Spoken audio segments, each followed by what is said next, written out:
Hey there, folks. Welcome to our cozy nook of tales and adventures. Today, like every episode, we're unlocking the doors of imagination to explore new worlds, meet fascinating characters, and experience unique emotions. I promise to take you on an unforgettable journey through the power of words. So, get comfy, grab your favorite drink, snuggle into that perfect spot, and get ready to lose yourself in a new story. Leave the outside world behind for a while and dive with me into the depths of storytelling. If you enjoy our content and want to support the channel, consider hitting that subscribe button and giving the video a thumbs up. Now, without further ado, let's dive into today's story. The ancient halls of the Iron Hills echoed with whispers of darkness as the first snowfall blanketed the jagged peaks.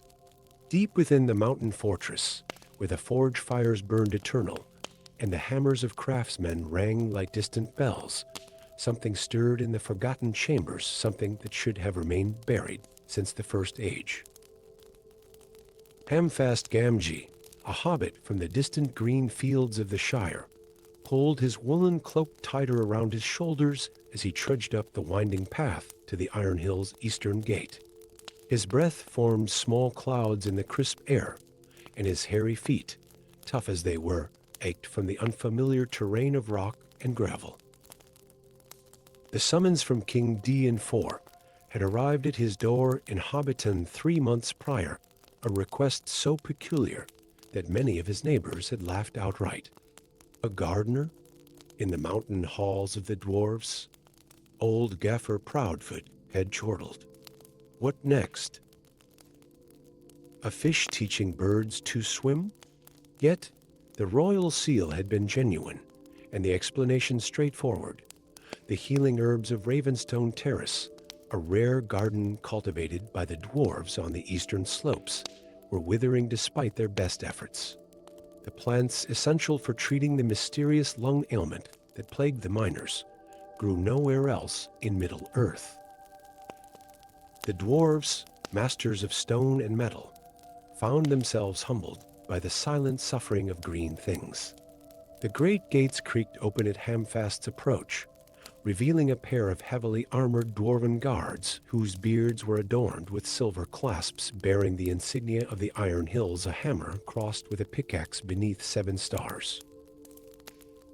Hamfast Gamgee, gardener of the Shire, he announced, his voice small against the imposing stonework surrounding him. At the invitation of His Majesty, the guards exchanged skeptical glances before the taller of the two, though still a head shorter than the hobbit, nodded curtly. Follow the main passage to the Hall of Ancestors. Lady Kay Lee awaits you there. The corridors of the dwarven stronghold overwhelmed Hamfast's senses. Lanterns of crystal and gold cast warm light across walls inlaid with veins of precious metals that seemed to flow like frozen rivers. The ceiling soared hundreds of feet overhead in the main cavern, supported by columns carved to resemble ancient tree trunks, a curious tribute from a people who spent their lives beneath the earth. In the Hall of Ancestors, beneath the carved visages of 7 bearded figures whose stern expressions watched over all proceedings, Hamfast found not the king but a solitary figure hunched over a workbench. The rhythmic ping of hammer on metal ceased as he approached. "So you're the halfling plant tender," came a gruff voice.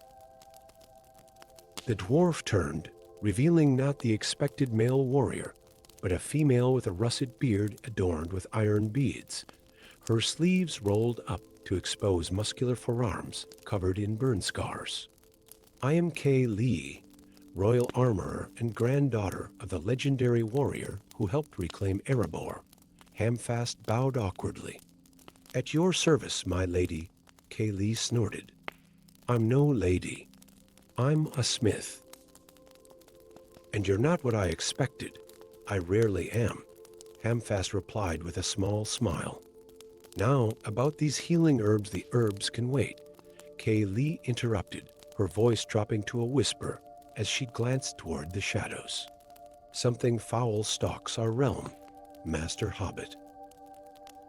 3 villages on our borders have vanished in the past month, not destroyed, not abandoned, but vanished without trace save for ash and strange runes carved into standing stones. Hamfast's brow furrowed. I don't see what this has to do with. The king does nothing. Kaylee hissed, slamming her fist on the workbench, causing various tools to jump. His counselors dismissed the reports as exaggerations or the work of common raiders.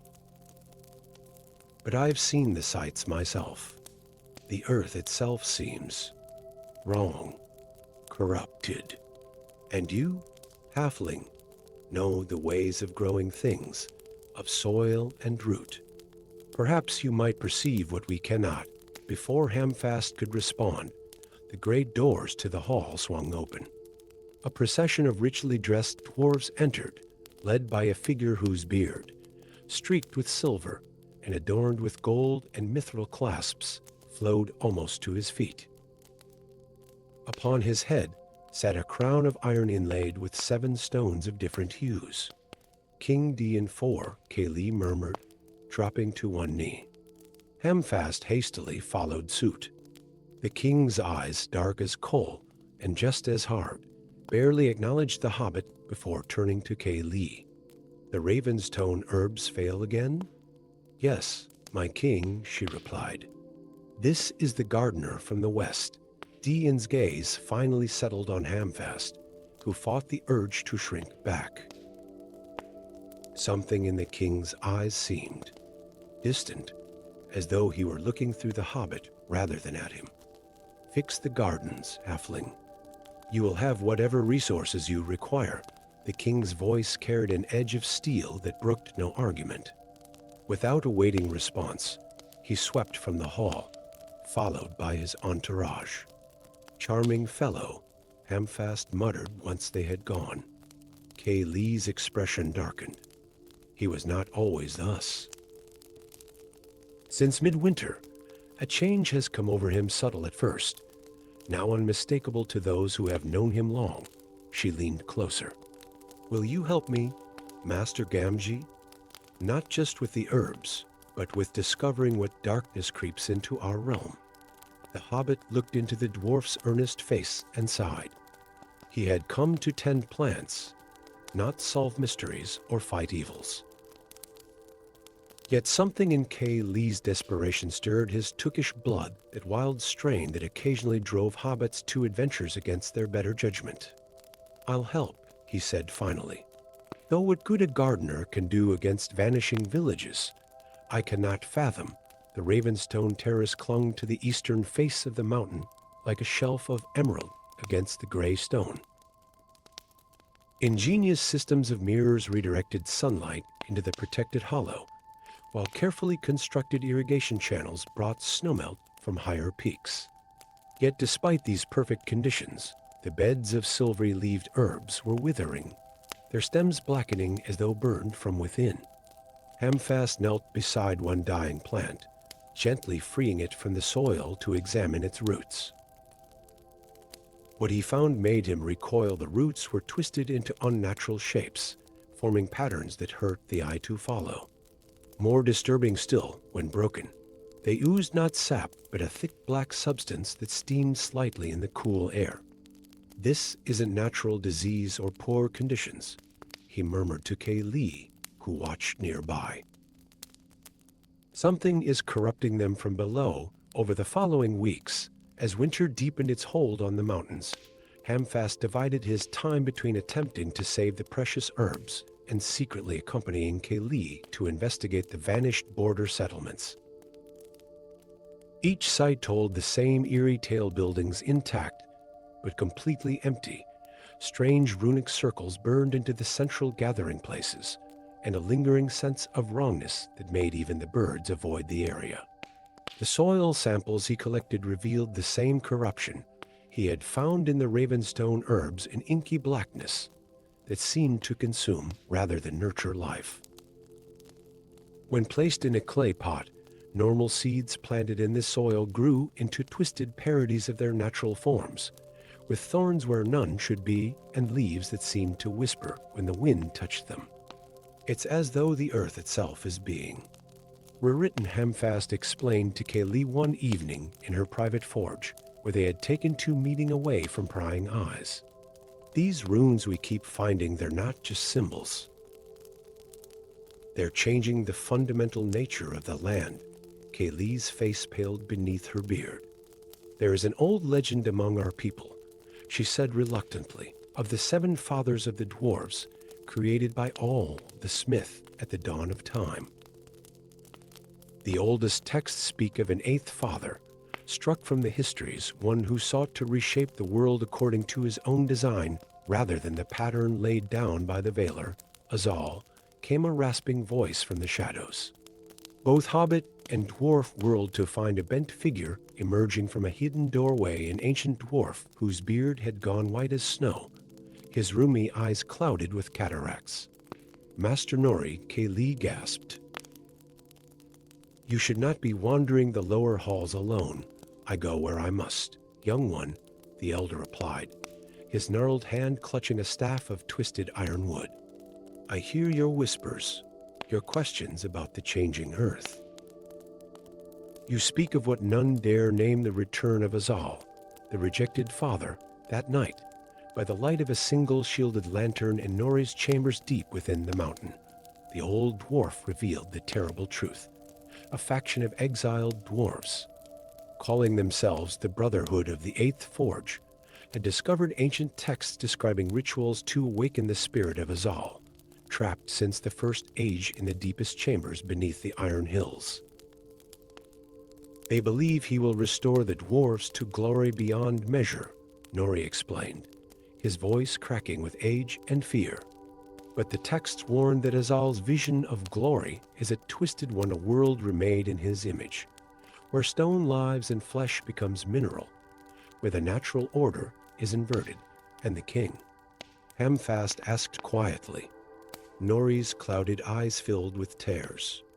Already under his influence, the Brotherhood has been performing their rituals for months.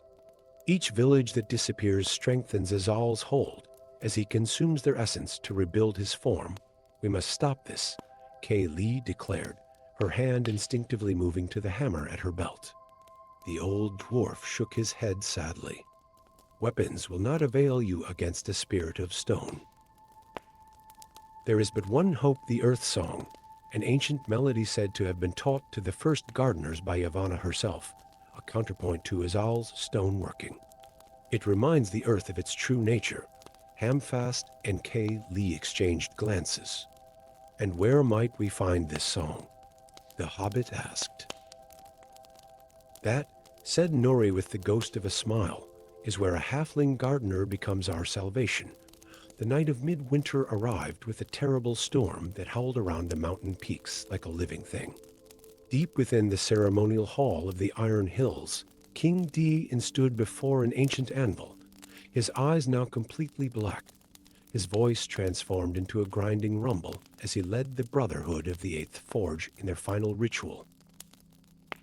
At the base of the mountain, in the now corrupted gardens of Ravenstone Terrace, Hamfast Gamgee stood with soil-stained hands raised to the storm-racked sky. Beside him, Kaylee and a handful of loyal dwarves who had resisted Azal's influence formed a protective circle. The ground beneath them trembled, and in the distance, the stone itself seemed to flow like water as the mountain began to reshape itself.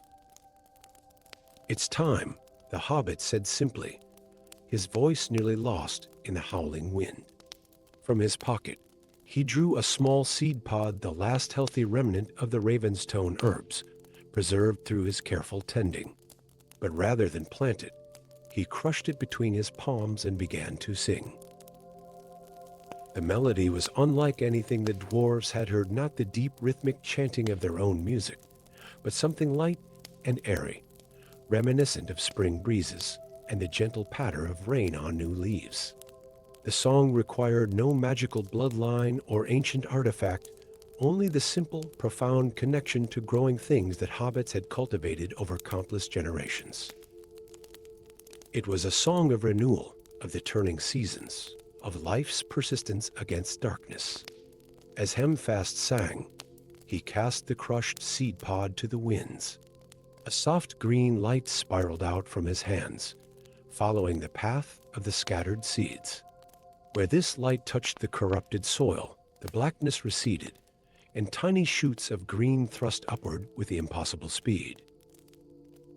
Deep within the mountain, the Brotherhood's ritual faltered as the stone beneath their feet groaned and shifted, no longer responding to their commands. The anvil before King Dian cracked down its center, and from the fissure poured not magma, but clear water that smelled of spring rain. The battle for the Iron Hills raged through the night, stone against soil, corruption against growth, the rigid patterns of Azal's will against the organic complexity of life that Hamfast's song represented. By dawn, the storm had broken, and sunlight spilled over a transformed landscape. The corrupted runes had been overwritten by spiraling patterns of new growth, and the mountain itself seemed to stand straighter, as though freed from a great burden. In the throne room, Kaylee found King Dian collapsed beside the shattered anvil, his eyes cleared of darkness, but filled with the horror of remembrance. "What have I allowed?" he whispered hoarsely. "Not you, my king," she answered gently. "And the one who is truly responsible has been sent back to his slumber, bound not by chains of metal this time, but by roots that grow ever deeper, outside, amid the ruins of what had been the Ravenstone Terrace, now transformed into a riot of healing greenery that spiraled up the mountain's face. Hamfast Gamgee sat with his back against a young sapling that had not existed the day before.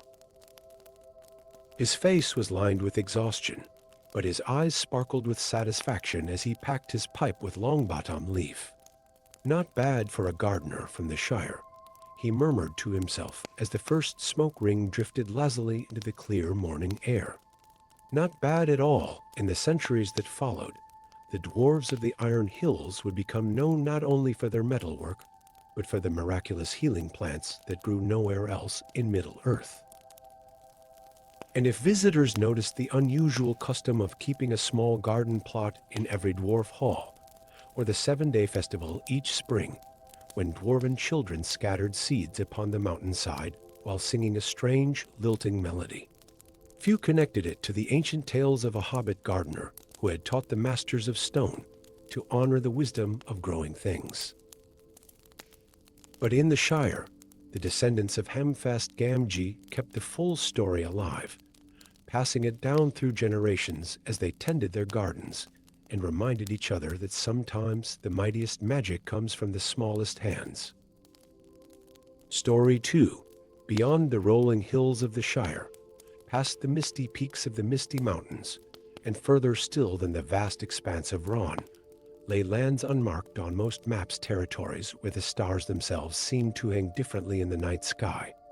In these forgotten reaches, ancient powers slumbered beneath weathered stone, dreaming dreams that would bring doom if ever they awakened. Bingo Bolsero had never set foot beyond the familiar boundaries of Hobbiton, yet his mind had wandered the breadth of Middle-earth and beyond. His small hobbit hole on Bagshot Row was lined not with the expected pantries and cozy furnishings that most hobbits favored, but with scrolls and parchments, maps of his own meticulous creation. Maps drawn from the tales of wandering dwarves, the songs of elven travelers, and the mumblings of the occasional wizard who passed through the green lands of the Shire. The eastern desolation, as described by the merchant Dalgo of Dale, he muttered to himself, quills scratching delicately across parchment as the autumn rain tapped gently on his round windows.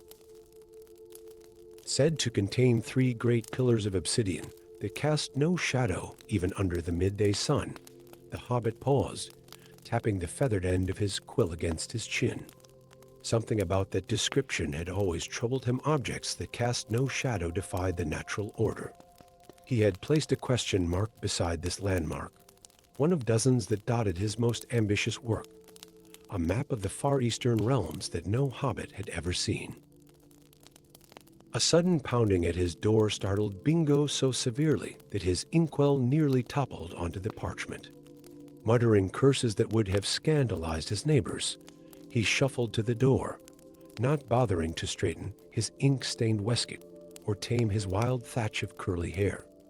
"If it's you again, Lobelia, I've told you 100 times that Bilbo's silver spoons were legally," the words died on his lips as he pulled open the round green door. No hobbit stood upon his doorstep. Instead, a tall figure shrouded in tattered blue robes leaned heavily upon a staff of twisted blackwood.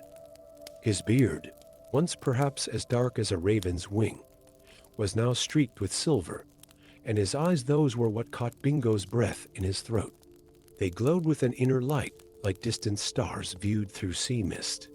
"Bingo Bolsero," the stranger's voice rasped like autumn leaves skittering across stone. "Cartographer of the unseen. I have traveled a very long way to find you. I don't believe we've been introduced," Bingo stammered, clutching the doorframe as though it might protect him from this intimidating visitor. A pained smile crossed the stranger's weathered face.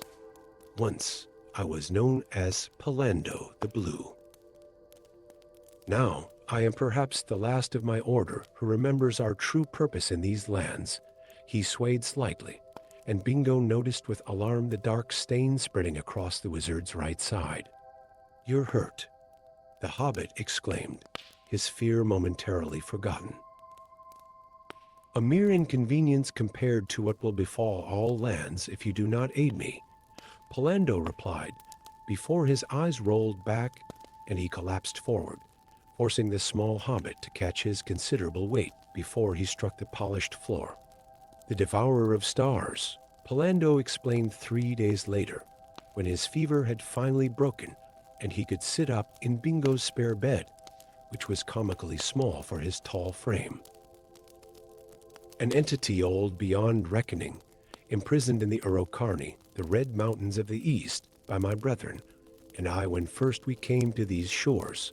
Bingo passed the wizard steaming mug of chamomile tea, fortified with a splash of old Wynyards, his best wine. "I've heard tales of the Storie, the wizards. Gandalf the Grey sometimes passes through the Shire, but I thought there were only 5 of you." Pallando's star-lit eyes grew distant.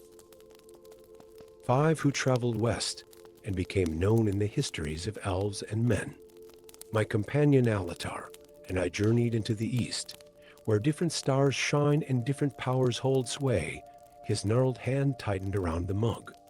"We were sent to counter the influence of Sauron among the eastern tribes, but we found something else. Something far older." The wizard's tale unfolded like one of the ancient maps in Bingo's collection, revealing territories of horror and wonder that the hobbit had never imagined. Pallando spoke of an ancient entity, neither Valar nor Mire, but something that had drifted into Arda from the void beyond a cosmic hunger that had begun to awaken after millennia of imprisonment. "The seals are failing," Pallando concluded. 6 have already shattered. Only the 7th seal remains, hidden in a place called the Crystal Valley. I possess half of the key to find it. He withdrew a fragment of metal from within his robes, covered in markings that seemed to shift as Bingo looked at them. But the other half was lost when I was ambushed by servants of the Devourer. Bingo stared at the broken key with growing apprehension. "And what does any of this have to do with me?" "I'm just a hobbit who draws maps," Pallando said, leaning forward intently, "drawn from 1,000 stories, from disparate sources across centuries. Maps that contain knowledge even the wise have forgotten. Somewhere in your collection lies the clue to the Crystal Valley's location. I am certain of it. The Valar guided my steps here," the hobbit's eyes widened. "But my maps, they're just educated guesses. I've never even seen the places I've drawn." "Sometimes," Pallando said softly, "those who have never seen can perceive most clearly within a fortnight." Bingo Bolsero found himself in circumstances so far removed from his comfortable hobbit hole that he occasionally wondered if he were trapped in some peculiar dream. The eastern wilds stretched before him, inhospitable and beautiful in equal measure, vast grasslands where horsemen roamed beneath the endless sky, forests of trees with red leaves and silver bark, and mountains that seemed to pierce the very heavens. Their company was as strange as the lands they traversed. Polendo, still weakened, but driven by desperate purpose. Bingo himself clutching his precious satchel of maps. And 3 warriors of the Janghara tribe, eastern folk with copper skin and eyes the color of amber. Their leader, a woman named Catan with a scar running from temple to chin, had initially dismissed Bingo as a child until Polendo had sharply corrected her misapprehension. The small ones are often overlooked, the wizard had said, yet it is precisely their overlooked nature that allows them to slip past great dangers. They traveled swiftly eastward, guided by Bingo's maps and Polendo's memory. Each night, by the light of their small campfire, for Polendo warned against large flames that might attract attention, Bingo would spread his parchments and compare landmarks to refine their course. It was on the 12th night, as they sheltered in a shallow cave beneath a weeping stone formation that resembled a frozen waterfall, that Bingo made the connection. The pillars of dusk, he muttered, tracing a notation on one of his oldest maps. 3 obsidian columns that cast no shadow. He looked up at Polendo with sudden excitement. They cast no shadow because they absorb light. They're not landmarks, they're markers pointing toward the Crystal Valley. Polendo's eyes widened. Yes, the ancient text spoke of the 3 sentinels who drink the light of day. Bingo Bolsero, you may have just saved us months of searching. The hobbit flushed with pride, but his moment of triumph was short-lived. As he rolled up his maps, he noticed a strange shifting pattern on the broken key fragment Polendo always kept within reach. The markings seemed to form a constellation he recognized from one of his astronomical charts, but one that appeared in the eastern sky, not the west. Polendo, he said slowly, may I see the key fragment again? Something flashed in the wizard's eyes, reluctance, perhaps, or fear before he handed over the metal shard. Bingo turned it carefully in the firelight, comparing it to one of his star charts. This isn't half of a key, he said quietly. The pattern, it's a map of the eastern sky, as seen from the Crystal Valley during the winter solstice. But there's something wrong with it. These stars here, he pointed to a cluster of markings. They form the constellation we call the Hunter's Bow. But you've added an extra star that doesn't exist. The cave fell silent save for the crackling of the small fire. When Bingo looked up, he found Polendo staring at him with an expression of mingled sorrow and respect. I had not expected such perception from one who has never studied the higher mysteries, the wizard said softly. You are correct, Bingo Bolsero. The fragment is altered because the true key would be too dangerous if it fell into the wrong hands. What aren't you telling me? Bingo asked, suddenly aware of how the Janghara warriors had subtly shifted positions, cutting off any route of escape from the cave. Polendo sighed, a sound like wind through ancient ruins. The devourer of stars was indeed imprisoned, as I told you. But what I did not share is how that imprisonment came to be. And my role in it, the tale that followed, chilled Bingo more than the night air ever could. Polendo and LOTR, sent to counter Sauron's influence, had instead discovered the slumbering entity and been seduced by its dreams of power. They had attempted a ritual to harness its essence, only to lose control. The disaster that followed had consumed LOTR entirely and left Polendo wounded in spirit. The remaining Istari had come to their aid, helping to imprison what they had foolishly awakened. I carry a fragment of its essence within my staff, Polendo confessed, lifting the blackwood rod, a burden and a penance. For centuries, I have maintained the seals from within, using its own power against it. But I am fading, as all things must, and the corruption spreads. Then the seventh seal bingo began. Is not meant to be reinforced, Pallando interrupted gently. It is meant to be broken in a specific way, at a specific time, to draw the entity's essence fully into my own failing body. A final imprisonment that will fade with me into the void. Bingo stared at the wizard aghast. That's suicide. A tired smile crossed Pallando's face.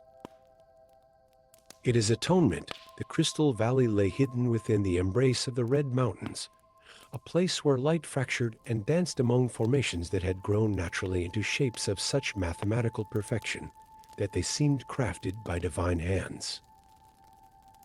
Here, beneath a dome of crystal that reflected the stars even in daylight, they found the seventh seal, a circle of silver inlaid in the stone floor, covered in runes that hurt the eyes to look upon directly. Pallando knelt before it, his blue robes pooling around him like twilight waters. The solstice approaches. When the stars align, I must complete the ritual. There must be another way, Bingo insisted, his small hands clutching at the wizard's sleeve. Perhaps if we found Gandalf or Saruman. There is no time, Pallando said gently. Already, the earth trembles with its stirring, as if to emphasize his words. A low rumble shook the crystal formations, causing chimes of unearthly music to echo through the valley. For 3 days, they prepared according to Pallando's instructions. The Janghara warriors established a perimeter, though what defense they might offer against a cosmic entity, none could say.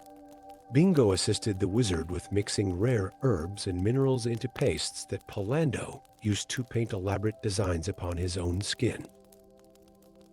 On the evening of the solstice, as the first stars appeared in the darkening sky, Pallando gave Bingo a small wooden box carved with scenes of the Shire. When this is done, return home, cartographer, the wizard said softly. The world beyond your maps will always be more complex and dangerous than you can record, but also more wondrous. Remember both its beauty and its peril. As moonlight filtered through the crystal dome, Pallando began to chant in a language that made Bingo's ears ache. The silver seal began to glow, then to crack. Light poured from the fissures, not the warm light of sun or stars, but something cold and hungry. Tendrils of that terrible light reached toward Pallando, who stood with arms outstretched, his staff planted firmly before him. Where the light touched him, his blue robes seemed to dissolve into mist, revealing skin covered in luminous sigils. Go now, he commanded, his voice echoing strangely as though coming from a great distance. Bingo stumbled backward as the crystal dome above began to fracture. The Janghara warriors were already retreating, calling for him to hurry. But the hobbit hesitated, watching as Pallando's form grew increasingly transparent, the hungry light pouring into him like water into a vessel. For a moment, just a moment, Bingo thought he saw something vast and terrible taking shape above the wizard, a void filled with dying stars, a mouth large enough to devour worlds. Then Pallando brought his staff down upon the seal with a thunderous crack, and a blinding flash forced Bingo to shield his eyes. When he could see again, Pallando was gone. Where he had stood, only the blackwood staff remained, standing impossibly upright upon the now smooth stone floor. As Bingo watched, the staff slowly toppled, striking the ground with a finality that echoed through the valley. Years later, in a comfortable hobbit hole on Bagshot Row, Bingo Bolsero would sometimes open the wooden box Pallando had given him. Inside lay a single perfect crystal that, when held up to the light, seemed to contain countless stars in its depths. He had returned home changed, no longer content to maplands he had never seen based solely on the accounts of others. His walls now displayed maps drawn from first-hand experience, charts of the Eastern realms more accurate than any in the libraries of Gondor or Rivendell. Few believed his tales of the Blue Wizard's sacrifice or the entity imprisoned beyond the circles of the world. But on clear nights, when certain stars aligned in the eastern sky, Bingo would step outside with his pipe and raise it in silent toast to the wizard who had saved them all. And if some nights the stars seemed to twinkle back in acknowledgement, well, that was a detail he kept off his maps. Some things, after all, were beyond even a cartographer's skill to chart. Story 3, the Library of Rivendell, stood as a testament to time itself, its curved archways and delicate spires capturing the golden light of autumn, like a dream made manifest. Within its hallowed halls, where dust motes danced in shafts of amber sunlight, and the whispers of ancient knowledge seemed to echo from the very walls, Folkard Brandybuck was about to change the fate of Middle-earth, though he didn't know it yet. The small hobbit's fingers trembled slightly as he carefully turned the brittle pages of a tome nearly twice his size. Unlike most of his kin who rarely ventured beyond the verdant borders of the Shire, Folkard had always been drawn to older, deeper mysteries. His position as junior archivist to Lord Elrond, unprecedented for a hobbit, had earned him curious glances from the elves of Imladris and outright bafflement from his own people back home. The concordance of the First Alliance, he murmured to himself, squinting at the faded elvish script. His translation skills, while impressive for a hobbit, still required his complete concentration. In the time before the breaking of the world, when the light of the two trees still mingled upon the face of Arda, a phrase in the ancient text caught his eye, making his breath catch in his throat. He leaned closer, his nose nearly touching the yellowed parchment. There it was again, a reference he had seen in 3 other documents from widely different sources: Alernah and Odernas, the crown of 7 houses. According to the fragmentary references, it was an artifact of immense power, forged through the unprecedented cooperation of all the free peoples of Middle-earth during the First Age. But what truly made Folkard's heart race was the marginal notation in a different hand, written in a form of dwarvish runes he had only recently mastered. The crown lies beneath the Forgotten Tower, where the 7 streams meet beyond the misty veil. Folkard sat back, his mind whirling. The Forgotten Tower could only be Amon Than, a watchtower abandoned since the end of the Second Age. And the 7 streams, they had to be the tributaries of the River Bruinen that formed a star-like pattern in the secluded valley 3 days' ride from Rivendell. The hobbit glanced around the empty library, suddenly aware of the magnitude of his discovery. If the crown truly existed, it represented not just a historical treasure, but potentially a powerful artifact. In these darkening times, with whispers of growing shadows in the east, such a find could not be kept secret. He needed to tell Lord Elrond immediately. The council chamber of Rivendell had never hosted such a diverse gathering in living memory. 3 days after Folkard's discovery, representatives from across Middle-earth had assembled in response to Lord Elrond's urgent summons. The hobbit archivist sat uncomfortably on a too-tall chair, trying not to fidget under the scrutiny of so many important personages. Durin VII, young Prince of Erebor, sat with the stiff formality of dwarven royalty, his intricate braids adorned with platinum clasps that gleamed in the afternoon light. Beside him, the elven warrior Arenelle of Mirkwood maintained a careful distance, her posture revealing centuries of ingrained suspicion between their peoples.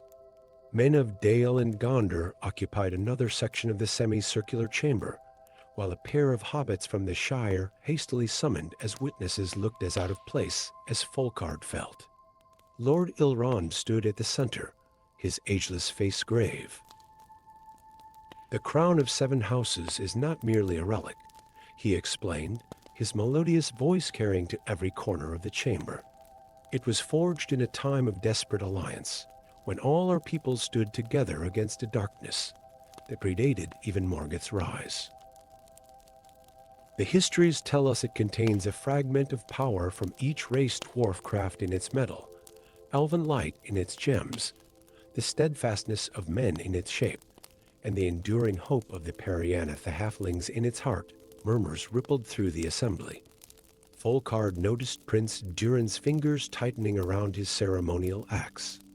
Why was such a powerful artifact hidden away? The dwarf prince demanded. And why, after all these ages, has it remained unclaimed?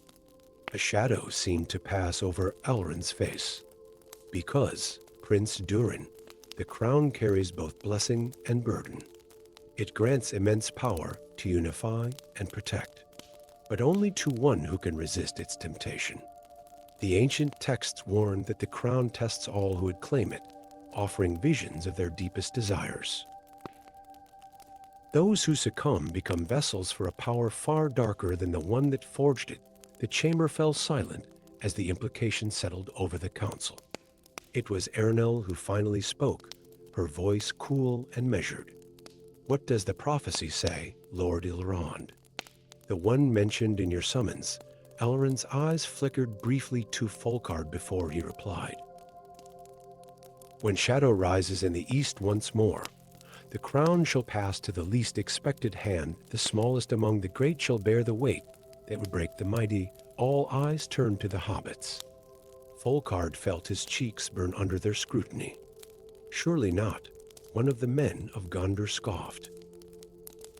No offense to the halflings, but artifacts of such power are the province of the wise and strong. Before anyone could respond, a tremendous sound shook the very foundations of Rivendell, the unmistakable horn blast of warning from the outer sentries. It was followed immediately by the clash of steel and cries of alarm. We are under attack. Eärnel was on her feet in an instant, her hand flying to the curved blade at her hip. Through the open terrace of the council chamber, they could see dark shapes swarming across the lower bridges of Rivendell, creatures that moved like insects, but stood as tall as men, their chitinous armor gleaming wetly in the fading light. Morkan, Durin growled, the dwarvish words sounding like stone grinding against stone. Deep dwellers. But they never come to the surface. Elrond's face was grim as he drew his sword, a movement so swift it seemed the legendary blade simply appeared in his hand. They come for the crown. Somehow, they know it has been found. As the council erupted into chaos, Elrond turned to Folkard, who sat frozen in horror at what his discovery had unleashed. You found the crown through wisdom and insight, rather than ambition, the elf lord said urgently. Take Prince Durin and Lady Eärnel, go to the Forgotten Tower while we hold these creatures at bay. The prophecy must be fulfilled, or all may be lost. The journey to Amon Than became a desperate race against unseen enemies. Folkard, Durin, and Eärnel slipped away from Rivendell through ancient pathways known only to Elrond's household, while the forces of Imladris rallied to defend against the Morkan assault. An unlikely trio they made, the Hobbit archivist clutching his satchel of maps and notes, the dwarf prince with his double-bladed axe slung across his back, and the elven warrior moving with predatory grace at their flank. Decades of mutual suspicion between their peoples made conversation sparse and tense, until their second night in the wilderness, when they were forced to shelter together in a narrow cave during a violent thunderstorm. I still don't understand why you were chosen for this quest, halfling, Durin said bluntly as he stoked their small fire. No offense meant, but you are no warrior. Folkard looked up from the map he'd been studying by the flickering light. Nor do I understand it, Prince Durin. I'm simply an archivist who happened upon an old reference. Perhaps that is precisely why. Eärnel interjected softly from where she sat near the cave entrance, her keen eyes scanning the rain-lashed darkness. The prophecy speaks of the least expected hand. Who would expect a halfling scholar to retrieve one of the most powerful artifacts in Middle-earth? Durin snorted. Prophecies. My people prefer certainties, stone and metal, things you can hold in your hand and know their worth. And yet, Folkard found himself saying, it was dwarvish runes that led me to the crown's location. Your ancestors helped hide it. Prince Durin, the dwarf, fell silent, his brow furrowed beneath his intricately braided hair. Outside, lightning split the sky, briefly illuminating Arenel's timeless face as she continued her vigil. There is value in different strengths, she said after a long moment. The elves have wisdom and memory. The dwarves have craft and endurance. Men have courage and adaptability. Her eyes settled on Folkard with curious intensity. But hobbits, your people possess something rarer, still a contentment with simple joys, an appreciation for hearth and home rather than glory or power. Perhaps that is what the crown requires in its bearer. Folkard had no response to that. He turned back to his maps, but his mind remained on Arenel's words long after the others had fallen into uneasy slumber. Dawn broke clear and cold over the rolling foothills east of the Misty Mountains. By midday, the trio stood before the crumbling ruins of Amonth and the Forgotten Tower. Once a proud watchtower of Gondor, it now stood as little more than a broken finger of stone pointing accusingly at the sky. The entrance should be beneath the northeastern foundation, Folkard explained, consulting his notes. Where the 7 streams converge, they found the place easily enough, a small pool formed by 7 tiny rivulets of water that emerged from the rocky ground around the tower's base before joining into a single stream. What proved more challenging was locating the entrance until Durin, with a dwarf's instinctive understanding of stonework, identified a section of the pool's stone border that didn't match the natural rock formations. This was carved, he said confidently, running his thick fingers along nearly invisible seams. Craftsmanship that rivals even my people's work. It took their combined efforts to shift the massive stone, revealing a narrow staircase that spiraled down into darkness. The steps, sized for taller folk, proved awkward for Folkard, but he descended carefully, one hand trailing along the damp wall for balance. At the bottom, they found themselves in a perfectly circular chamber with 7 alcoves set into the walls. At the center stood a simple pedestal of white marble, empty, but for a fine layer of dust. "We're too late," Durin growled, his voice echoing in the chamber. "Someone has taken it." "No," Arenel said softly, her keen elven eyes catching what the others had missed. "Look," she pointed to the floor where an intricate pattern had been inlaid in metals of different hues: gold, silver, mithril, copper, bronze, iron, and a 7th metal of deep blue that none of them recognized. The pattern formed a 7-pointed star, with each point aligning perfectly with one of the alcoves. "It's a key," Folkard breathed, excitement overcoming his trepidation. "The crown isn't gone, it's hidden within the chamber itself." What followed was a test of each of their unique abilities. Durin's knowledge of metalwork allowed him to identify the symbolic meaning of each metal representing the 7 houses that had forged the crown. Arenel's memory of ancient lore helped them understand the sequence required to activate the mechanism. But it was Folkard who recognized that the central pedestal needed to be turned like the hands of a clock, aligning with each point of the star in a specific order. As the final alignment clicked into place, a soft hum filled the chamber. The pedestal split open, revealing a hidden compartment from which rose a circlet of breathtaking beauty. Formed of intertwined metals that seemed to flow into one another like liquid, It bore 7 gems of different colors that captured and refracted the light of their torches in impossible ways.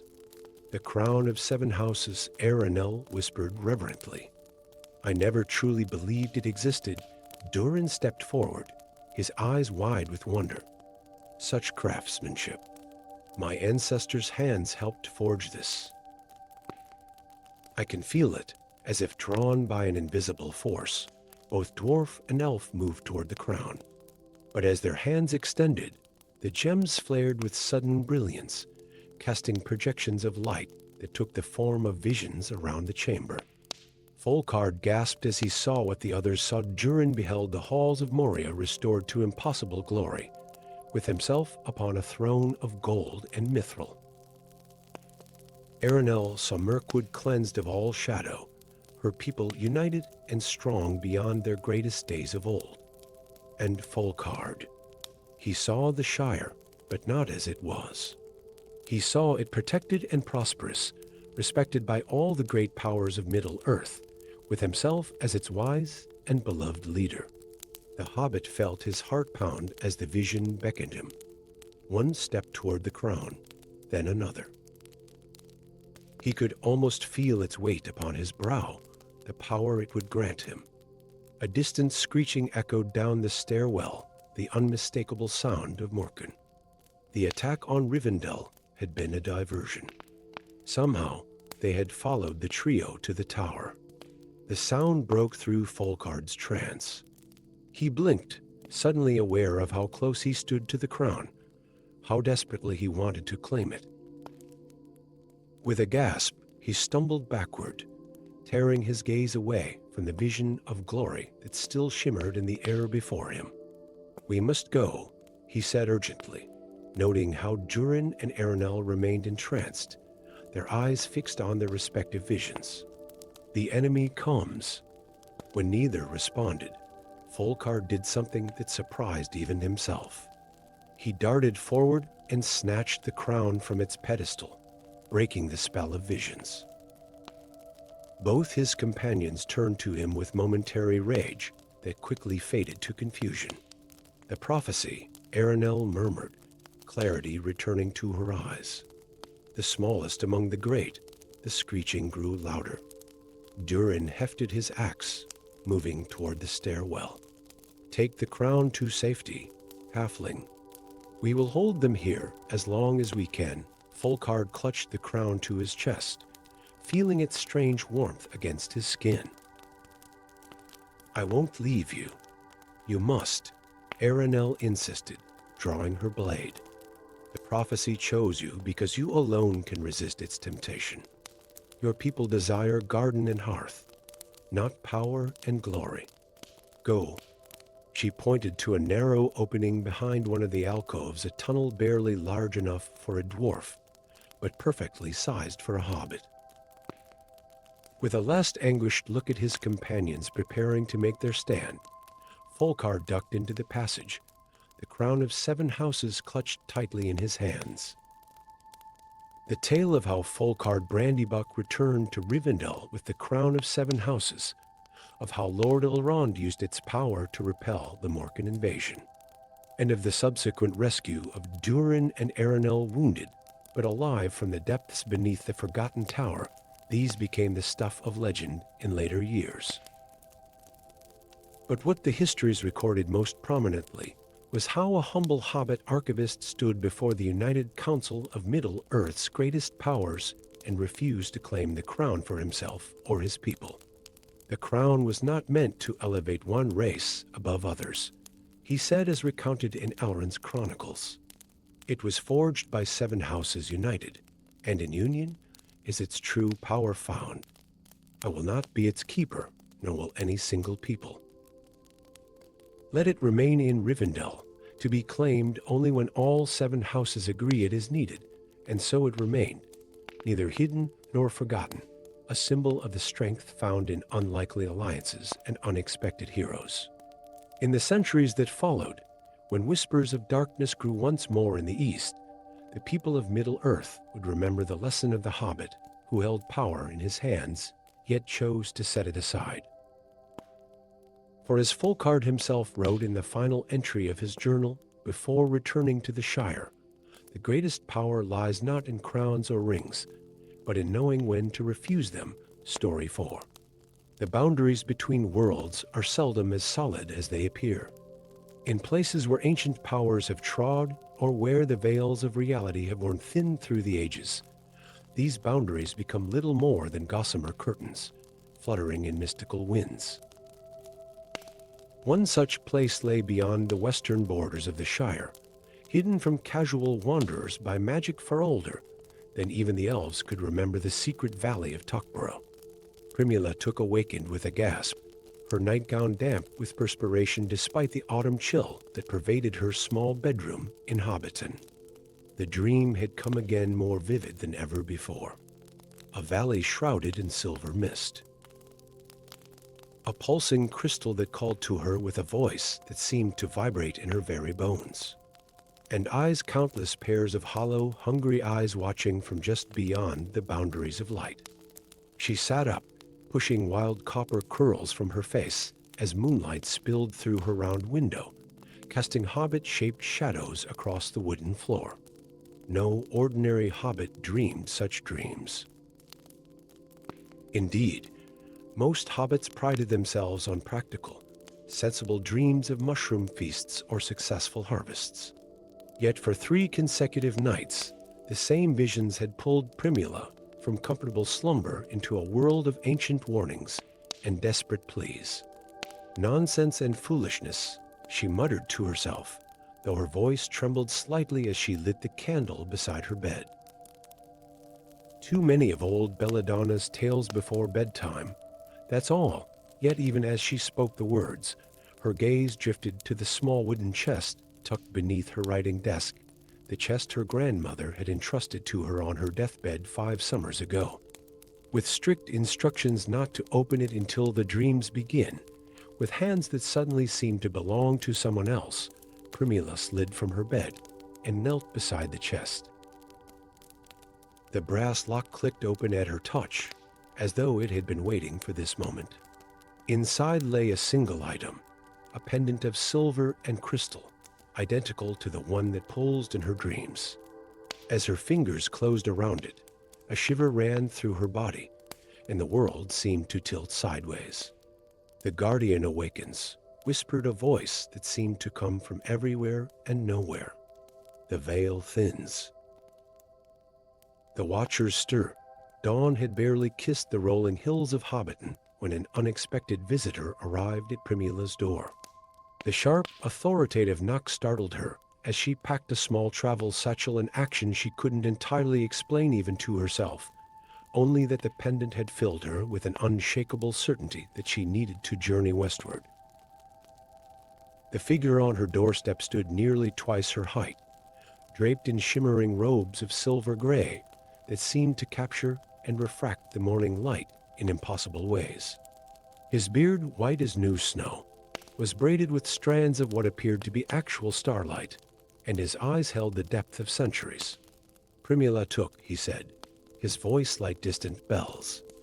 "Last daughter of the Guardians of the Vale. I am Thalion the Silver, and I come to you at the turning of the tide." Primula clutched the doorframe, her knees suddenly weak. Wizards were the stuff of tales told around hearth fires, not flesh and blood beings who appeared on one's doorstep before breakfast.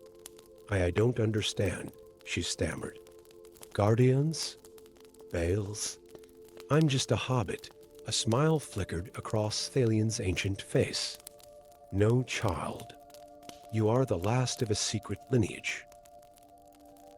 The Tooks have always been different from other hobbits, have they not? More prone to adventures, to seeing things others cannot."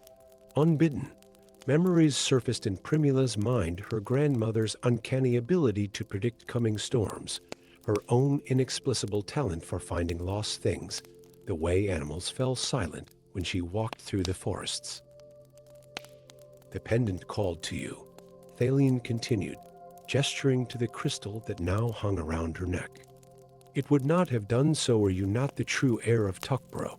Before Primula could respond, A chill wind swept through Hobbit, and unusual for early autumn, carrying with it a sound that raised the hair on her arms, a faint, discordant wailing, like distant voices crying out in pain and hunger. Thalion's expression darkened. "They come sooner than I feared. The Watchers have begun to cross the veil." He extended a gnarled hand. "Come, Primula took. Your destiny awaits in the hidden vale of your ancestors." The journey westward was like something from one of old Belladonna's tales, a small company of unlikely companions brought together by forces beyond their understanding, united only by the pendant that pulsed against Primula's skin with increasing urgency as they traveled. Beside Thalion walked Druger, a dwarf exile from the Blue Mountains, whose braided beard was adorned with shards of obsidian and whose eyes burned with the need for redemption from a past he refused to discuss. Corvath, a tall man from the southern kingdoms, moved with the wary grace of one accustomed to being hunted, the hood of his travel-worn cloak perpetually shadowing his face. Most surprising of all was Grishnek, an ORC who had fled the darkness of his kind, his greenish skin covered in self-inflicted scars that formed protective runes, his yellow eyes holding an unexpected depth of wisdom. "I still don't understand why any of you are helping me," Primula said on the third night, as they camped beneath the eaves of the old forest. "I'm not a warrior or a scholar or anything special." Grishnak's rumbling laugh startled a nearby crow from its perch. "Special. Little one, you carry the key of worlds around your neck. Without you, the veil cannot be mended. The ORC speaks truth." Druger agreed gruffly, sharpening his axe with methodical precision. "My people have stories of the hidden veil and the crystal that maintains the boundary between realms. When it weakens, the Watchers begin to cross over spirits that hunger for the essence of living beings." Corvath, who rarely spoke, looked up from the fire he was tending. 3 villages along the borders of the Shire have already been touched by them. I found nothing but empty homes and a lingering cold that no fire could dispel. That is why I sought the wizard to understand what darkness was spreading." Primula's hand closed around the pendant.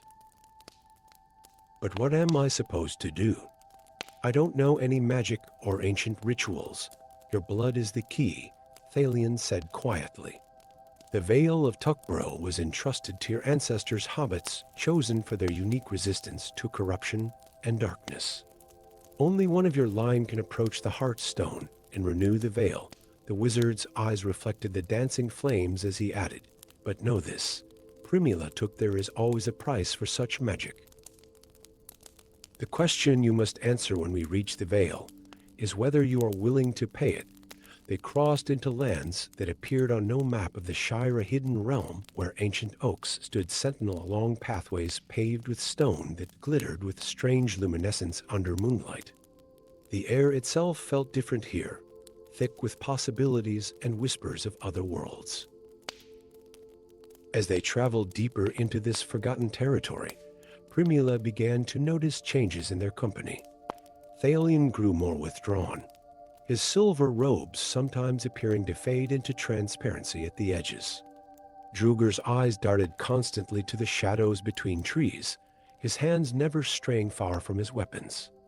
Corvath muttered in his sleep, words in a language that made the campfire dim when uttered. Only Grishnek seemed to grow stronger, his hunched posture gradually straightening, his eyes burning with increasing intensity. On the morning of the 7th day, they crested a hill to behold a valley enshrouded in mist that shifted and swirled with colors not found in nature, the hidden Vale of Tuckborough, exactly as it had appeared in Primula's dreams. At its center rose a circular stone structure, open to the sky, where something pulsed with rhythmic blue light. "The Heartstone," Thalion whispered. The anchor point of the veil between worlds. As they descended into the valley, the mist parted before them, like a curtain drawn back by unseen hands. The ground beneath their feet transitioned from grass to a path of iridescent stone, that seemed to sing softly with each step they took. But at the edge of the stone circle, Thalion halted abruptly, raising a hand in warning. Something is wrong. The guardians should have challenged us by now, as if summoned by his words. Translucent figures materialized from the mist hobbits in ancient attire, their forms ghostly, but their eyes sharp and present. They carried spears of crystal that glowed with the same blue light as the Heartstone. "Who approaches the sacred circle?" demanded one whose elaborate braids marked him as their leader. "I bring the heir of Tuckborough," Thalion replied, gently pushing Primula forward. The last of the Guardian bloodline, the ghostly hobbit's eyes narrowed as they fixed upon Primula. Then she must approach alone and place her hand upon the Heartstone. If she is truly of the blood, it will accept her touch. Primula swallowed hard, looking back at her companions. Druger nodded encouragingly. Corvath's eyes held a strange mixture of hope and resignation. Grishnak's expression was unreadable, but he made a gesture with his scarred hands that somehow steadied her nerves. The stone circle felt ancient beyond reckoning as she stepped onto it alone. The Heartstone at its center pulsed in perfect rhythm with the pendant around her neck, as though they were two halves of a single entity. It stood upon a pedestal of white marble, a crystal the size of her head, faceted in ways that hurt the eye to follow. "Place your hand upon it," instructed the ghostly guard, "and speak your true name." As Primula reached toward the stone, a sudden chill swept through the circle. The mists at the edge of the veil darkened, coalescing into shadowy forms with hollow eyes, the watchers from her dreams, pressing against an invisible barrier that seemed to ripple and thin with each moment. "Quickly," Thalion called out. "The veil weakens." Her fingers brushed the crystal surface, sending a shock of icy fire up her arm. "I am Primula Took," she gasped, "daughter of No."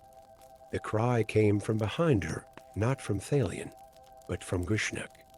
The ORC's voice had changed, becoming melodious and fair. "Do not complete the ritual."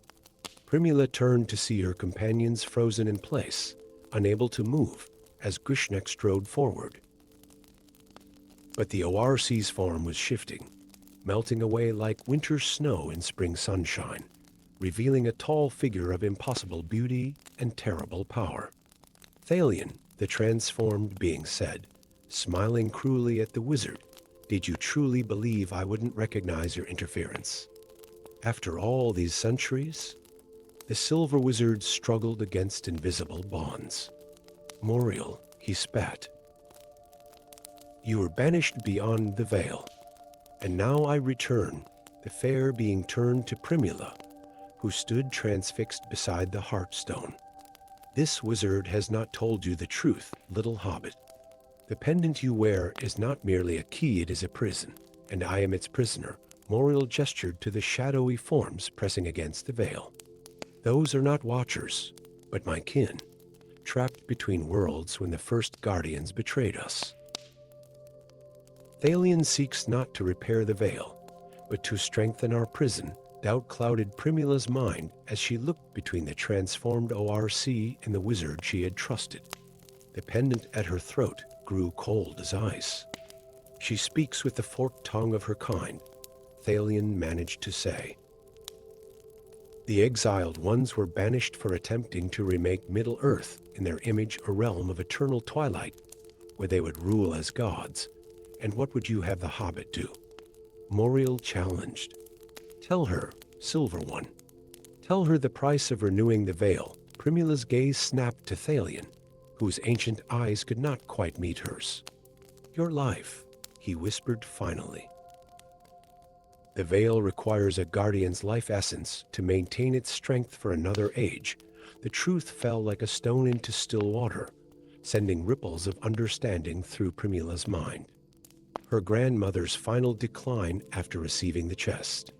The phantom guardians, bound to the circle even after death. Her own strange dreams, calling her to sacrifice. The heart stone pulsed, faster now, as the shadowy forms pressed harder against the weakening veil. Time was running out. "Choose, heir of Tuckborough," Moriel said softly. "Break the pendant and free us from our prison. We will remember your mercy when we reshape this world. Or bind yourself to the stone as Thalion wishes, and die so that his kind may continue their dominion." The ghostly guardians watched in silence, neither confirming nor denying the terrible choice before her. Druger and Corvath remained frozen, helpless to intervene. Primula closed her eyes, feeling the pendant's cold weight against her skin and the heart stone's pulse reverberating through her fingers. In that moment of stillness, she heard something beyond the physical, the whispers of countless hobbits who had stood where she now stood, who had faced the same choice across the ages. And she understood at last why hobbits had been chosen as guardians. Not for power or wisdom or strength, but for their clarity about what truly mattered. Home, hearth, the simple joys of a life well lived in harmony with the world, as it was not as some might wish to remake it. Her eyes snapped open. "I am Primula Took," she declared, voice ringing with newfound certainty. "Daughter of the earth, guardian of the veil between worlds." With swift motion, she plucked the pendant from her neck and pressed it directly against the heartstone. The two crystals recognized each other instantly, fusing in a blaze of blue-white light that momentarily blinded all present. When vision returned, the pendant and heartstone had become a single entity, pulsing with renewed vigor.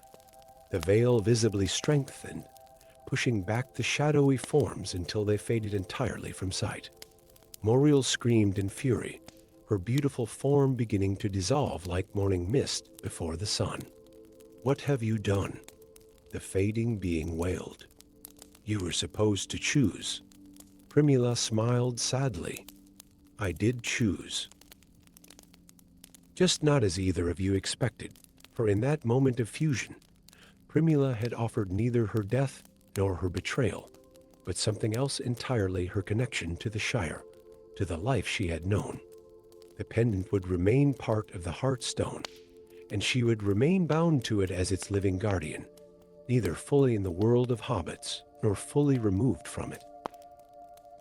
Thalion, released from Moriel's binding as she faded away, approached Primula with wonder in his ancient eyes.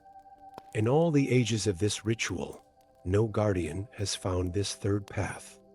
You have strengthened the veil without the sacrifice of your life, only the sacrifice of your return." Primula gazed out at the hidden veil, which now seemed more solid and vibrant than before. The ghostly guardians bowed to her, recognition and respect in their transparent faces. "This is my home now," she said simply. "Someone must maintain the veil, and I would rather live in service to that purpose than die for it." As her companions recovered from Moriel's spell, Primula knew they would soon depart Druger to seek his redemption elsewhere. Corvath to carry word to the outer lands that the strange coldness would trouble them no more, and Thalion to whatever mysterious errands occupied wizards. But the Vale of Tuckborough had found its new guardian, a hobbit, who had discovered that sometimes the greatest adventures are not those that take you across the world, but those that reveal your true purpose within it. And in the Shire, they would tell tales of Primula Took, who vanished one autumn morning and was never seen again, though sometimes, on misty evenings when the stars shone particularly bright, travelers near the western borders would catch glimpses of a copper-haired hobbit lass walking among ancient trees, a blue light glowing at her throat, keeping watch over the boundaries between worlds. Story 5. The great halls of Erebor had stood for centuries as a testament to dwarven craftsmanship, their cavernous depths illuminated by countless lanterns that cast dancing shadows across veins of gold threading through the stone. But in the deepest chamber beneath the mountain throne, where no casual visitor ever ventured, an ancient darkness stirred, a darkness that remembered the world before the coming of light. Bilbo Littlefoot sat in his garden in Hobbiton, contentedly puffing on his pipe as the evening sun painted the rolling hills of the Shire in hues of amber and gold. Unlike most hobbits, whose interests rarely extended beyond the borders of their fertile homeland, Bilbo had developed a peculiar passion for collecting tales and maps of distant Erebor. His shelves groaned under the weight of scrolls and tomes detailing the legendary Lonely Mountain and its treasures, though he himself had never ventured more than a day's walk from Bag End. The soft clop of hooves on the dirt path outside his gate interrupted his reverie. Visitors at this hour were unusual in the Shire, where most respectable folk were already preparing for supper. Bilbo removed his pipe and peered curiously over his garden hedge. 7 dwarves stood at his gate, their beards elaborately braided and adorned with silver clasps that caught the dying light.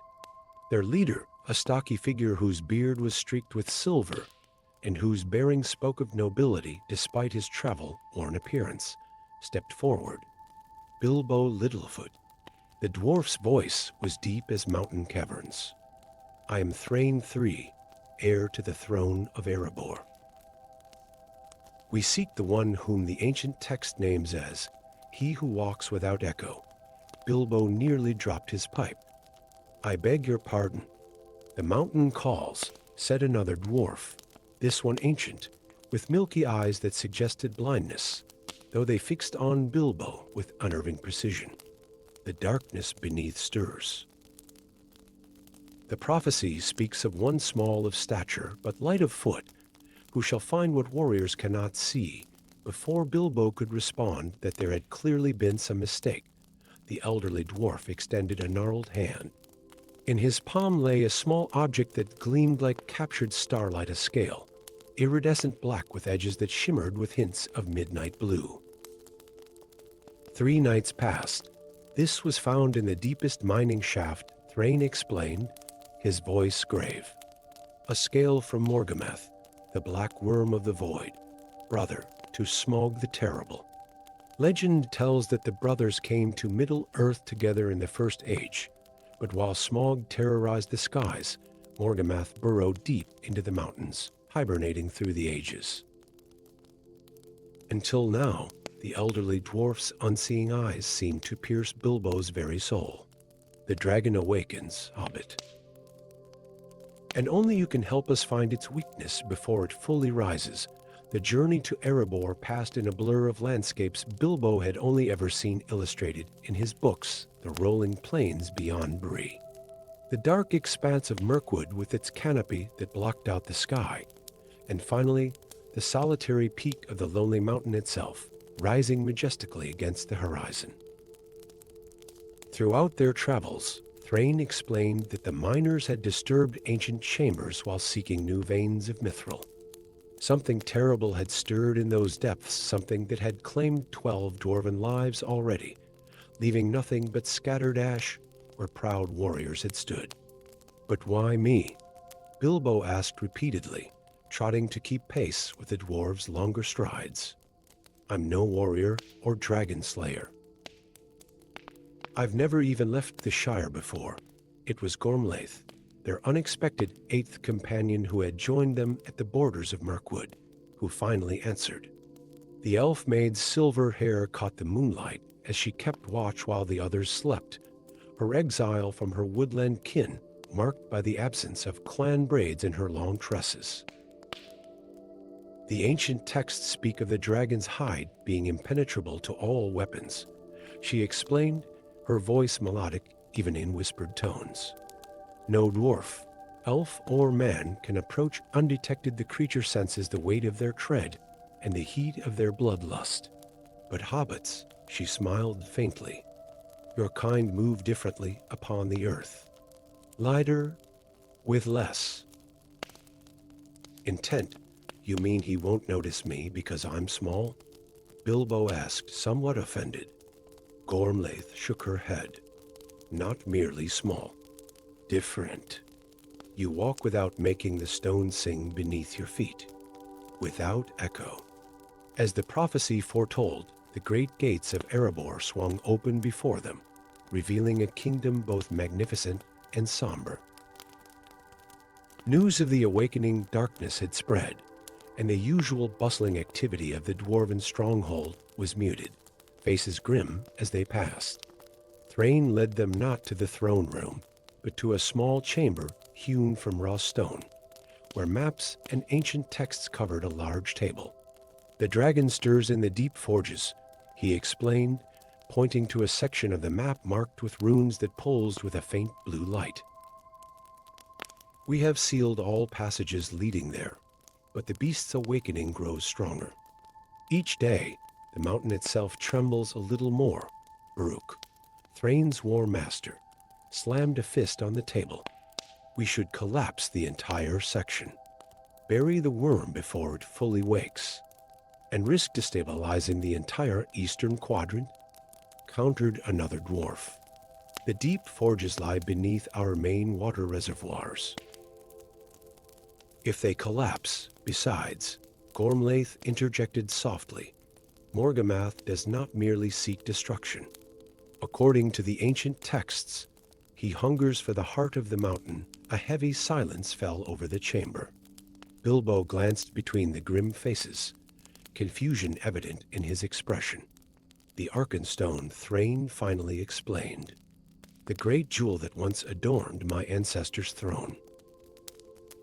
It was thought lost during Smaug's reign, but in truth, it was hidden in a secret chamber near the very roots of the mountain. If Morgamath claims it, the power it would grant him would be catastrophic." Bilbo swallowed hard. "And you want me to, what? Sneak past a dragon and find its weak spot?" "In essence, yes," Thrain nodded. "Where our heaviest hammers and sharpest blades would fail, perhaps keen eyes and light feet might succeed."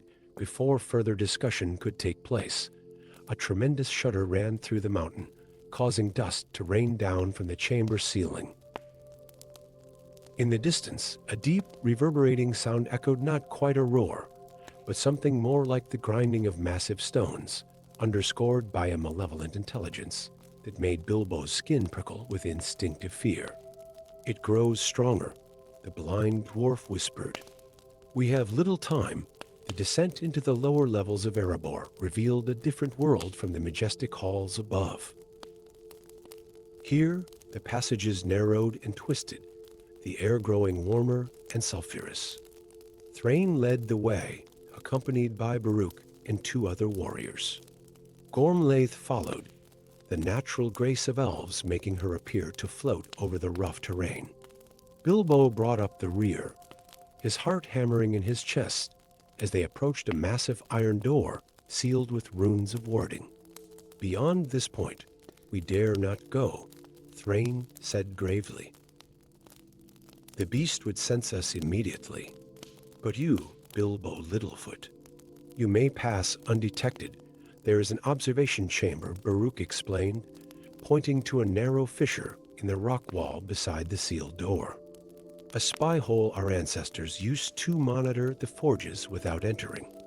It is too small for any of us to navigate, but a hobbit." Bilbo peered into the dark crack, which seemed to wind its way through the solid rock. It was indeed hobbit-sized, though just barely. The thought of squeezing through the narrow passage sent a shiver down his spine. Once inside, Gormlaith said, "Seek any irregularity in the dragon's scales, any point where the armor might be penetrable. Do not linger, do not take unnecessary risks, and whatever you do," Thrain added solemnly, "do not let it see you." Morgamath's gaze carries an ancient magic that can enthrall even the strongest mind. With trembling hands, Bilbo accepted a small crystal vial from Gormlaith. "Light," she explained, "captured starlight from the gardens of my homeland. It will illuminate your way without flame, which the dragon would surely sense." Taking a deep breath, Bilbo removed his jacket and pack, keeping only the crystal light and a small notebook in which to record his observations. Then, with one last glance at his companions, he slipped into the narrow fissure. The passage twisted and turned through solid rock, sometimes so tight that Bilbo had to exhale completely to squeeze through. The crystal light cast eerie blue shadows as he inched forward, guided by an increasingly warm draft that carried the scent of sulfur and something else, something ancient and malevolent, that made his instincts scream for retreat. Finally, the passage widened into a small hollow in the rock wall, with a narrow slit that overlooked a vast cavern below. Bilbo pressed his eye to the opening, and what he saw nearly stopped his heart. The deep forge was a cathedral-like space, its ceiling lost in shadows hundreds of feet above. Ancient anvils and smelting equipment lay scattered and broken across the stone floor. And coiled in the center, its massive body wrapped around the central forge pit like a monstrous serpent, lay Morgamath. Unlike the red-gold hues of Smaug described in legend, Morgamath was midnight black, his scales absorbing light rather than reflecting it. Where Smaug had been fire, this beast was void, a piece of primordial darkness, given physical form. As Bilbo watched, the dragon shifted slightly, revealing glimpses of a massive head with horns that curved like twisted towers and eyes still closed in semi-slumber. With shaking hands, Bilbo uncorked the crystal vial, allowing more light to spill out. He carefully scanned the dragon's form, searching for any irregularity in the perfect black scales. Minutes stretched into an hour as he methodically observed and noted every detail. Then he saw at a patch under the left foreleg, where the scales formed a slight whorl pattern rather than the uniform overlapping seen elsewhere. It was subtle, barely noticeable unless one was specifically searching for weakness, but it was there. Bilbo carefully sketched the location in his notebook, his excitement mounting. He had found it. Now he needed only to return to the others. With a tremor shook the mountain, stronger than before, dislodging small stones that clattered down into the forge chamber below. Bilbo froze in horror as the dragon's massive head lifted slightly, nostrils flaring as they tested the air. "I smell you, little one," came a voice like grinding boulders, though the dragon's mouth did not move. The words formed directly in Bilbo's mind, accompanied by a crushing pressure that threatened to overwhelm his consciousness. Come out, wherever you hide." With agonizing slowness, one massive eyelid lifted, revealing an eye like a bottomless well filled with malevolent stars. The pupil contracted as it focused unerringly on the spy hole where Bilbo hid. "There you are," panic surged through Bilbo's veins. He scrambled backward into the passage, heart pounding so loudly he was certain the dragon could hear it. Behind him, a sound like mountains collapsing suggested Morgamath was moving, perhaps reaching for the wall where Bilbo's hiding place was located. He squeezed through the tight passages with desperate speed, no longer caring about the scrapes and bruises as rock edges tore at his clothing and skin. All that mattered was escape before something massive struck the mountain, sending a shockwave through the stone that collapsed part of the passage behind him. Dust filled the narrow space, choking Bilbo as he continued his frantic retreat. Another impact followed, closer this time.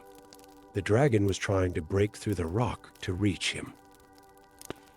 Just as Bilbo's lungs began to burn with the need for clean air, he tumbled out of the fissure at the feet of the waiting dwarves. Gormlaith pulled him up and away as another impact shook the corridor, widening the crack in the wall.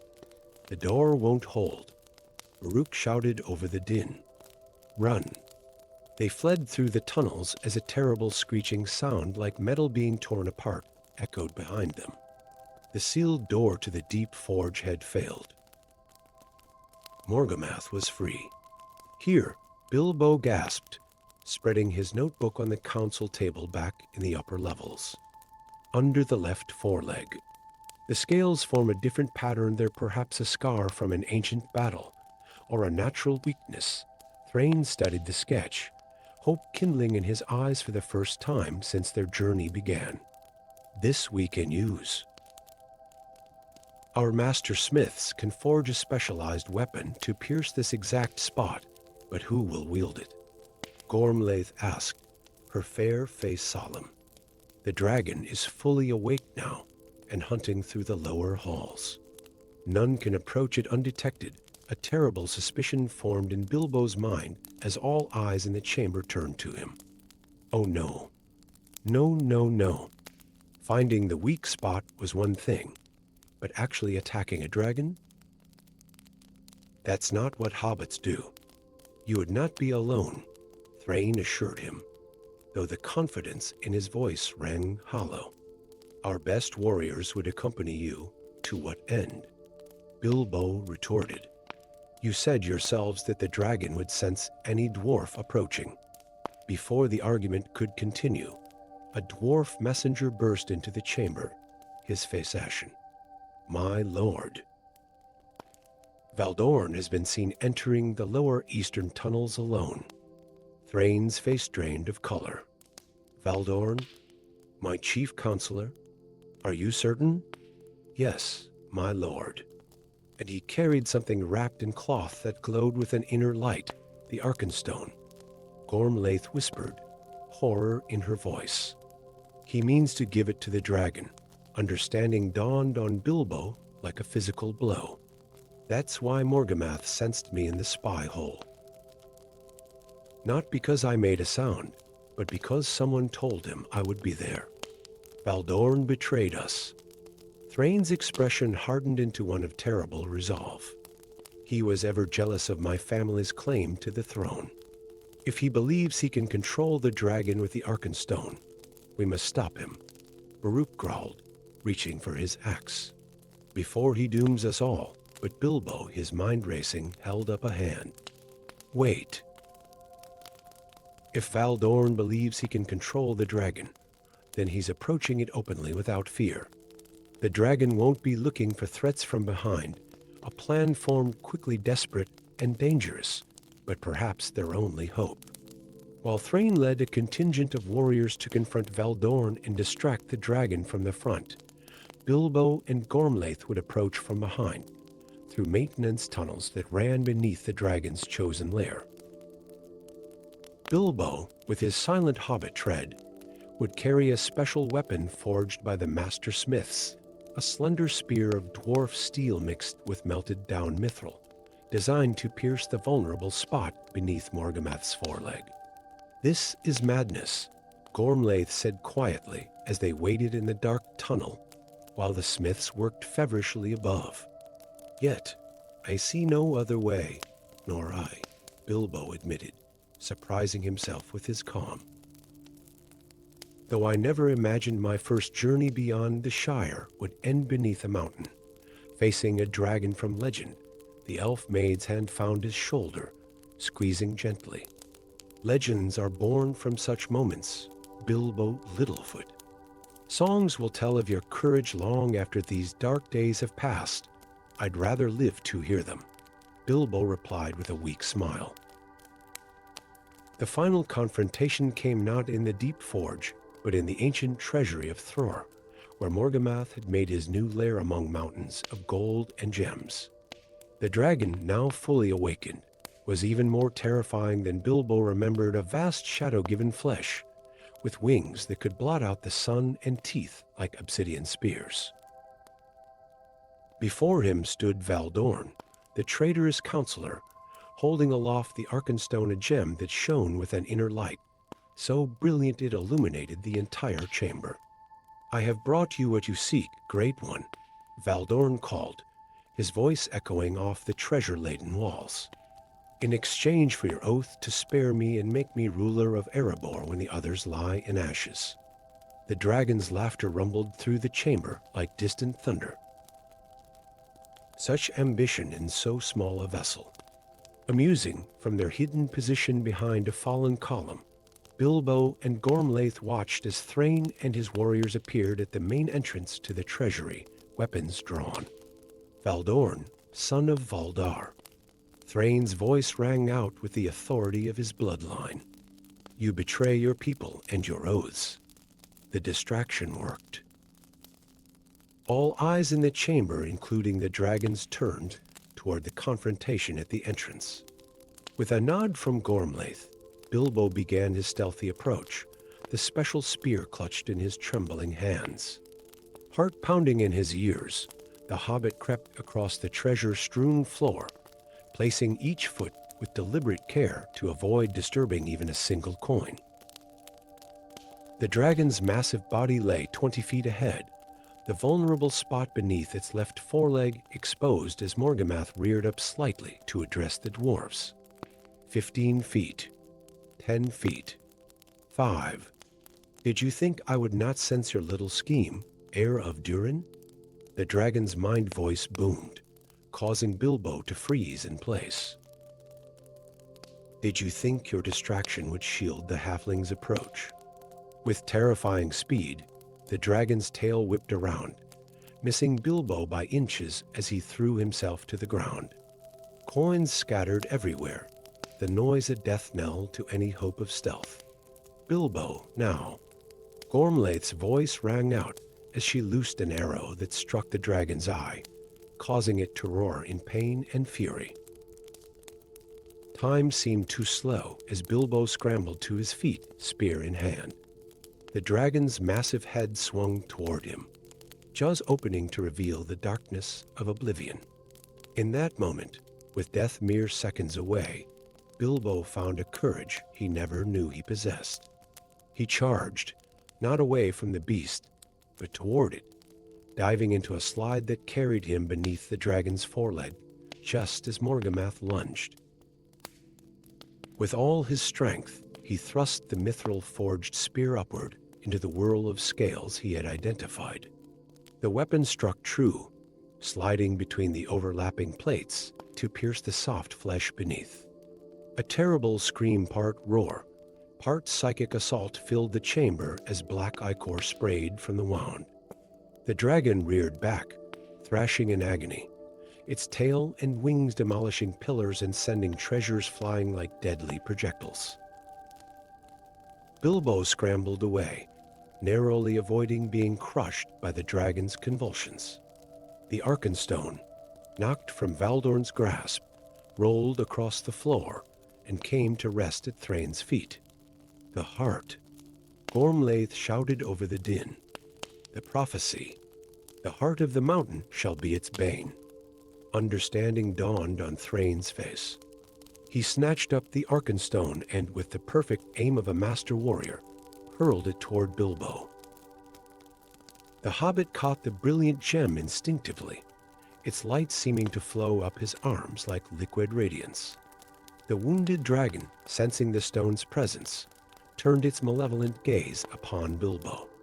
"Give it to me, halfling," the mind voice commanded, now laced with both pain and desperation. "Give me the heart, and I shall spare this mountain and all who dwell within it." But Bilbo, though trembling from head to toe, stood his ground. With the clarity that sometimes comes in moments of greatest peril, he understood what needed to be done. "Here is your heart, Morgamath," he said, his small voice somehow carrying through the cavernous space. Then, with all his might, he thrust the Arkenstone into the open wound left by the spear. Light blinding, purifying light erupted from within the dragon's body. Morgamath's scream transcended sound, becoming a physical force that drove everyone to their knees. The dragon's scales began to crack, light pouring from each fissure as the Arkenstone's power, the concentrated essence of the mountain itself, unleashed its full force against the creature of darkness. "Run!" Thrain bellowed, grabbing Bilbo by the collar and dragging him toward the exit as the chamber began to collapse around them. They barely escaped as Morgamath's body erupted in a final cataclysm of light and darkness, taking with it the treasury and a portion of the eastern halls. When the dust settled and they dared return to look upon the aftermath, they found nothing of the dragon remaining save a fine, black ash that coated the ruins, and at the center, the Arkenstone, now dull and lifeless, its inner light extinguished in the act of destroying the ancient evil. Songs were indeed sung of Bilbo Littlefoot's courage in the halls of Erebor for generations to come. The tale of the hobbit who walked without echo and found the dragon's bane became a favorite among dwarven children, who would play at dragon slaying in the restored halls of the Mountain Kingdom. Bilbo himself returned to the Shire, bearing gifts of friendship from Thrain III and the eternal gratitude of the dwarves of Erebor. His garden in Hobbiton remained his greatest joy, though his shelves now held artifacts and tokens far more precious than books a scale from Morgameth, preserved in crystal. A silver brooch from Gormlaith, who had returned to her woodland kin with tales of hobbit valor that mended ancient rifts, and a small fragment of the now dormant Arkenstone, set in a pendant that he wore always as a reminder. For though he remained a hobbit of simple pleasures, Bilbo Littlefoot had learned that even the smallest person could change the course of history if they found the courage to step beyond their garden gate.